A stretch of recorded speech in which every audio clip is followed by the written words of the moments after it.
America के पास national security strategy है, China के पास है, रशिया के पास है, पाकिस्तान ने भी नेशनल सिक्योरिटी पॉलिसी पब्लिश की। तो फिर सवाल है, इंडिया ने अपनी comprehensive security strategy openly define करने में इतनी देर क्यों लगाई? इसके पीछे का एक सिंगल रीजन नहीं बताया जा सकता। सेवरल फैक्टर्स डिस्कशन किए गए हैं। Factor number 1, political hesitation. Farmer foreign secretary Shivshankar Menon ने कहा था कि नेशनल सिक्योरिटी स्ट्रेटजी के अटेम्प्ट्स हुए, लेकिन पॉलिटिकल लेवल पर हेजिटेशन रहा। एक possible reason, accountability.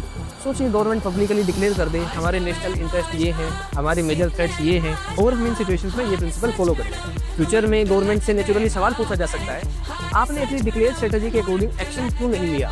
Second reason is strategic ambiguity. International politics में हर चीज पब्लिकली रिवील करना भी स्मार्ट नहीं होता। अगर आप अपनी exact red lines, military threshold, response mechanism सब ओपनली डिक्लेयर कर दें तो एडवर्सरी को भी आपकी प्लानिंग समझ आ सकती है। स्ट्रेटेजिक एम्बिग्यूटी कभी कभी फ्लेक्सिबिलिटी देती है।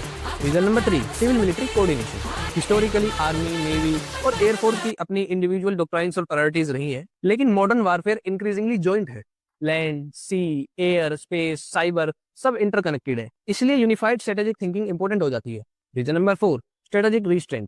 Scholars like Stephen P Cohen और सुनील दास गुप्ता ने इंडिया की स्ट्रेटेजिक कल्चर में स्ट्रेटेजिक रिस्ट्रेंथ की हिस्टोरिकल ट्रेडिशन की बात की है, यानी मिलिट्री फोर्स के यूज को लेकर रिलेटिवली कॉशियस अप्रोच। लेकिन टेक्नोलॉजी और जियोपॉलिटिक्स रैपिडली चेंज हो रहे हैं, इसलिए ओल्ड स्ट्रेटेजिक थिंकिंग को न्यू थ्रेट्स के साथ कंटिन्यूअसली अपडेट करना पड़ेगा।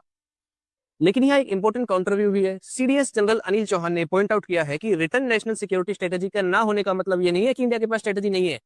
आर्टिकल 370 का revocation, Uri, Balakot, in action को स्ट्रेटेजिक पॉलिसी के एविडेंस के रूप में भी साइट किया गया है। तो असली डिबेट ये नहीं है कि इंडिया के पास स्ट्रेटेजी है या नहीं है, असली डिबेट है क्या इंडिया को अपनी स्ट्रेटेजिक थिंकिंग को एक कॉम्प्रिहेंसिव, इंटीग्रेटेड और क्लियरली आर्टिकुलेटेड फ्रेमवर्क में डिफाइन करना चाहिए। और इसी डिबेट का सबसे इंटरेस्टिंग पार्ट है डोवाल डॉक्ट्राइन, जो कि हम समझेंगे पार्ट 6 में। This is CM Chauhan and you are following the insight verse.